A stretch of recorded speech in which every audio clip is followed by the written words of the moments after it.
Bonjour à tous, ceci est mon ordinateur portable personnel, mon Dell Inspiron, Core i7, 16 Go de RAM, une machine parfaite pour moi utiliser, c'est un 2 en 1, donc tablette avec stylet et compagnie.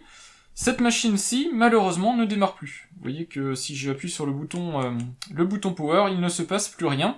Alors il se passe plus rien pour une bonne raison, c'est que la batterie s'est déchargée, mais la batterie s'est déchargée pour une autre bonne raison. Si je vous mets ici le chargeur qui est sous tension actuellement, et que je le branche dans la prise propriétaire qui est là, la petite diode qui devrait s'allumer ne s'allume pas, alors qu'elle est censée normalement indiquer la charge du produit. Le portable ne s'allume plus, ne se charge plus. D'ailleurs, même quand il est branché comme ça, je ne peux plus l'allumer, il ne démarre vraiment pas. Donc la batterie est complètement déchargée. J'ai le problème à la fois donc sur la prise de chargement et sur la prise USB-C.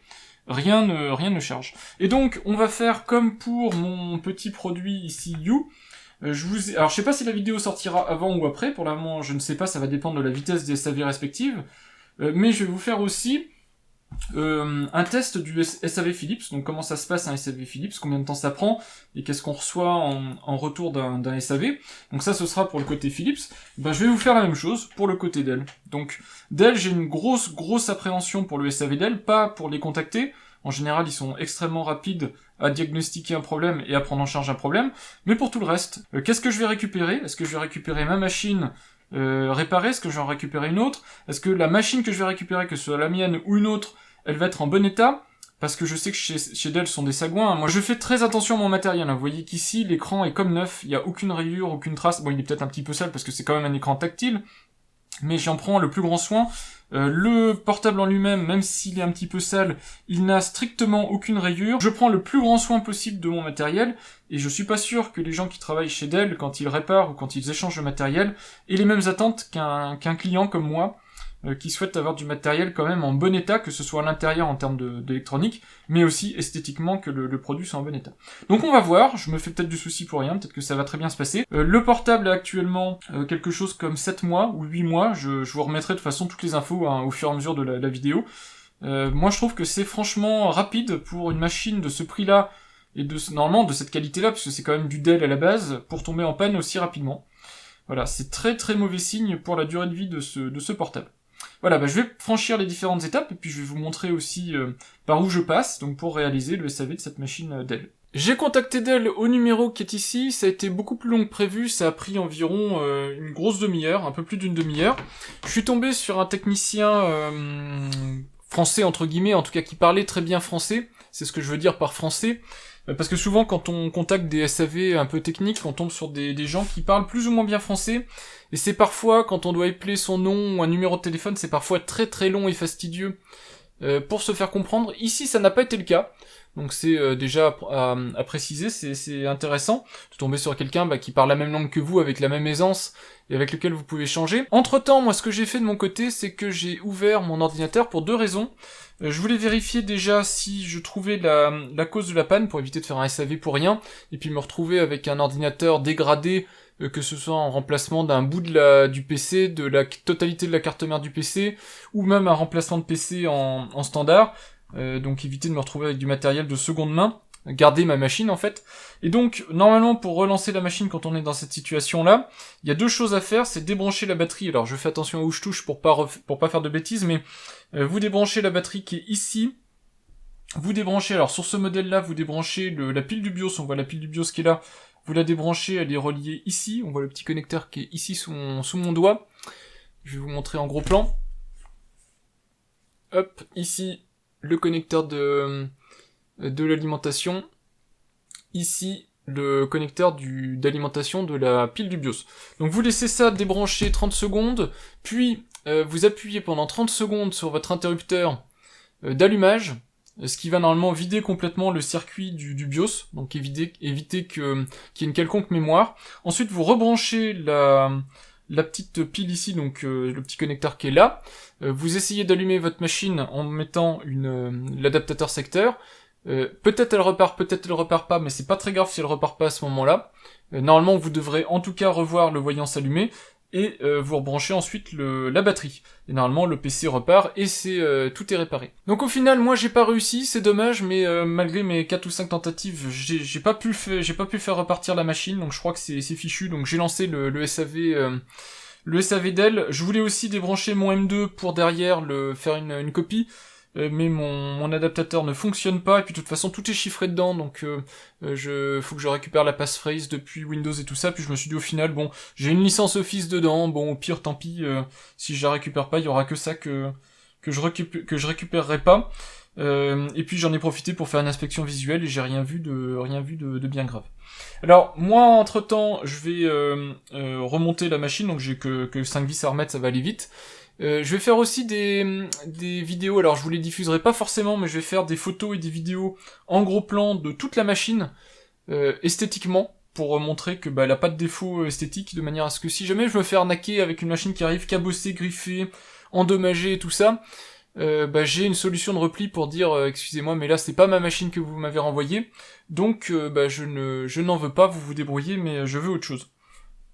Voilà, malheureusement j'aurai pas d'indication sur l'écran, j'espère juste qu'ils vont pas s'amuser à faire un échange de machine avec une machine qui a un écran défectueux, parce que c'était la raison pour laquelle je ne voulais pas de cette machine au départ, c'était à cause de son écran défectueux, donc j'espère ne pas revenir à la case départ. Voilà, donc je vais la réassembler, et puis du coup je pourrai la retourner. Alors pour le retour d'elle, pas besoin d'envoyer des accessoires, donc stylet, chargeur, etc. Je pourrais pas vous montrer cette étape-là, parce qu'un livreur d'UPS va venir. Il arrive avec un carton pour y mettre l'ordinateur, et dans ce carton il y a juste à y déposer votre machine, et puis à signer les papiers que le livreur normalement vous fait signer, et puis la machine repart chez Dell.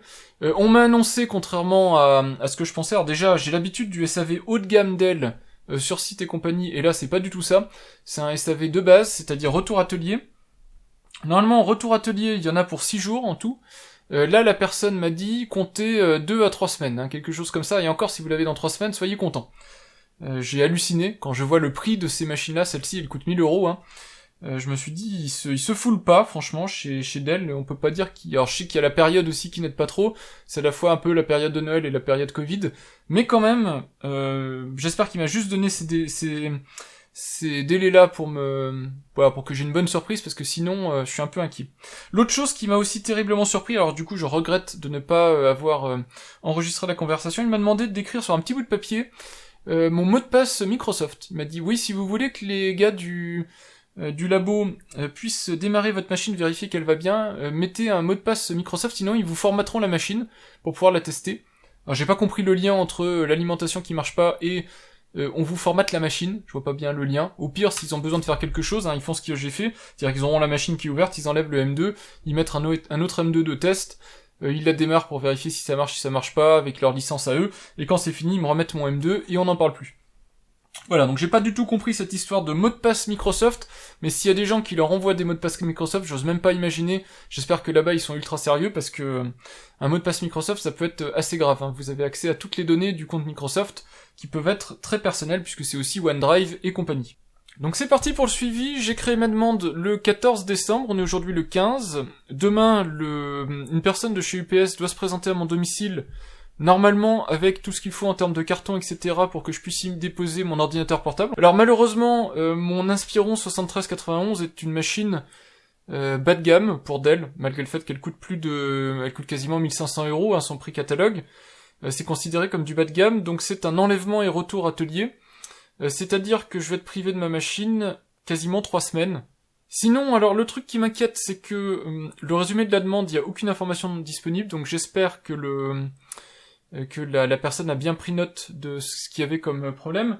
J'ai fait un petit papier pour joindre avec le portable, sauf que je me suis rendu compte que le SAV est pas en France, mais le SAV est en Allemagne. Alors je dis Allemagne parce que voilà le suivi UPS, vous avez donc un UPS standard 14 kg, ce qui est un peu lourd pour un ordinateur portable, mais je pense que c'est des envois génériques, et ça part à Ichtershausen Torre. Alors je ne connais pas bien cette ville, mais j'ai cherché vite fait, et c'est un centre de service qui a été ouvert en janvier 2007, en Allemagne, c'est pour ça que ça part en Allemagne.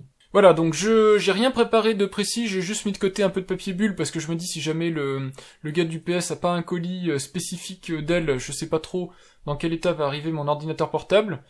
J'ai pris des photos sous toutes les coutures, des vidéos sous toutes les coutures, et je suis prêt. Demain, entre 9h et 17h, normalement, quelqu'un doit se présenter chez moi et m'enlever ma belle machine qui ne fonctionne plus. On est le 29 décembre 2020 et je viens à l'instant de recevoir ce matin mon ordinateur. Je sais pas encore à quoi il ressemble, j'ai pas déballé le colis, à part la petite encoche qu'il y a là. J'espère que tout s'est bien passé, le colis a l'air d'être en bon état. Pour rappel, donc, l'ordinateur a été envoyé le 16 décembre 2020. Il a été reçu le 19 décembre 2020 par Dell. Il a été traité dans la journée du 21, je pense. Je sais pas du tout, j'ai pas du tout eu de retour de ce qui était le problème, en fait, sur mon ordinateur. Il a été renvoyé le 22, et il a fallu une semaine, jour pour jour, hein, vraiment 7 jours, à UPS pour me le faire parvenir. Alors, je sais pas pourquoi, bien sûr il y a le jour de Noël dans cette période-ci, il y a la période Covid évidemment, mais enfin 7 jours pour un envoi Allemagne-France c'est extraordinairement long et je ne comprends pas pourquoi ils ont mis aussi longtemps. Toujours est-il que le plus important c'est qu'il soit arrivé, je vais l'ouvrir, donc il est scellé hein, évidemment, scotché etc. Et donc on va regarder ensemble, j'espère que vous entendrez pas à ma voix une grosse déception parce que j'ai vraiment aucune idée de ce qu'ils ont fait sur cet ordinateur. Ça a été très rapide je trouve pour la réparation, donc est-ce que c'est un changement de carte mère, est-ce qu'ils ont rien touché, est-ce que voilà, je ne sais pas. Et si c'est pas écrit dans le colis, je poserai la question à Dell pour quand même avoir le fin mot de l'histoire. Donc ma machine est arrivée correctement protégée avec toute cette mousse, donc pour éviter qu'elle soit en contact direct avec le carton. Elle était dans un emballage plastique pour empêcher les rayures. Par contre l'emballage plastique est humide à l'intérieur. Donc je pense qu'elle a été stockée en entrepôt, ce qui est pas idéal pour du matériel informatique, hein. Il faut éviter que l'humidité ça soit dans la machine. Donc ça c'est moyen, surtout qu'il n'y a pas de produit anti-humidité. Sinon concernant la panne, donc le dispositif ne se met pas en marche, donc ça a été vérifié. Unité réparée sans utilisation de la pièce, je sais pas ce que ça veut dire, mais ça veut dire j'imagine qu'aucune pièce n'a été changée. Action prise, carte mère réparée. Quelque chose a été donc réparé sur la carte mère. Le dispositif se met en marche, oui, et puis les tests fonctionnels ont été faits. Et apparemment, donc c'est bon, la machine est réparée. Je vais le tester tout de suite pour vérifier que c'est bien le cas. Donc c'est bien ma machine qui est revenue, elle a l'air d'être ok, en bon état, elle a pas de choc visible, en tout cas pas plus que ce que j'aurais pu lui faire moi. Je vais l'ouvrir et puis on va voir si elle démarre.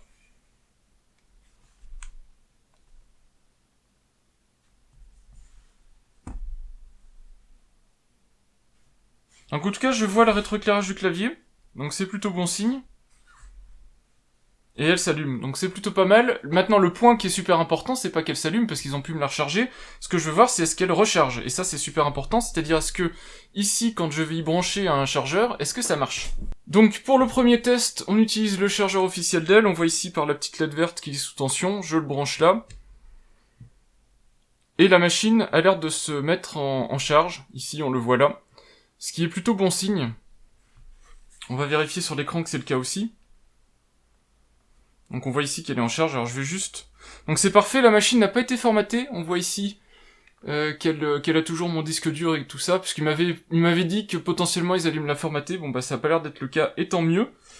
Tiens, je vais lui remettre son stylet aussi, puisque j'avais gardé le stylet, hein. Les accessoires ne doivent pas être retournés, donc j'en profite pour remettre mon stylet.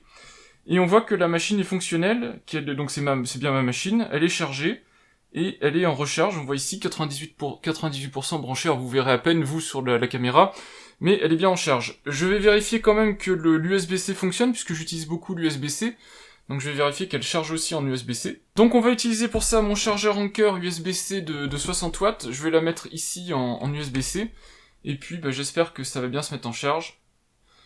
Donc il y a ce petit clignotement ici, je sais pas pourquoi, j'avais pas l'impression avant d'avoir un petit clignotement.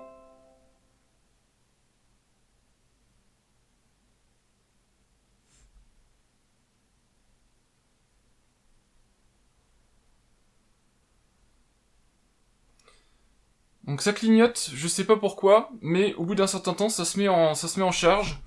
Et donc ici j'ai charge lent. Donc chargeur lent, je sais pas pourquoi c'est un chargeur Power Delivery. Là par contre va falloir que je vérifie puisque c'est pas normal. Ce chargeur là a toujours très bien fonctionné et là dans mon cas de figure, déjà je passe en économiseur de batterie, je ne sais pas pourquoi, automatiquement. Et puis en plus le chargeur ne charge pas en vitesse rapide. Alors est-ce qu'ils m'ont mal réparé la partie Power Delivery? C'est à voir. Voilà, j'ai systématiquement chargeur lent. Je vais l'essayer, j'ai un autre chargeur de chez Dell, je vais l'essayer tout de suite. On va voir si ça fait aussi chargeur lent ou pas. Donc on est ici sur mon chargeur Dell. Le chargeur Dell qui est ici, c'est le WD19 TB, puisqu'il est Thunderbolt. Il n'y a pas de souci de charge, on voit ici que le portable charge normalement, on voit que la petite LED est allumée sur le côté, donc déjà ça veut dire que c'est réparé, c'est plutôt bien. Par contre, je sais pas pourquoi ça ne charge pas avec mon chargeur Oki, ça ne charge pas en mode chargement rapide. Ce qui est bizarre puisque mon chargeur Oki normalement supporte la charge rapide, alors est-ce que c'est le matériel qu'ils ont modifié dans la carte mère qui fait que maintenant on est en charge lente et puis en charge rapide, j'en sais rien. Mais en tout cas je valide, hein, ça charge bien en USB-C aussi. Mais c'est bizarre en tout cas que ça ne prenne pas la charge rapide USB-C avec mon chargeur dont j'avais l'habitude. Du coup, je suis très content, mon portable m'a été rendu réparé, c'est une bonne chose. Mes conclusions sur ce SAV Dell, je vais dire une chose qui est évidente, mais un ordinateur portable à plus de 1000 €, même si c'est qu'une gamme Inspiron, hein, c'est une gamme grand public et c'est pas une gamme la gamme pro, on va dire, de Dell, un PC portable qui tombe en panne au bout de 9 mois, pour moi c'est intolérable. Sur des niveaux de prix comme ça, c'est pas normal. Même si sur la masse, évidemment, il y en a forcément qui vont tomber en panne, sur la partie alimentation en plus, je trouve ça complètement anormal.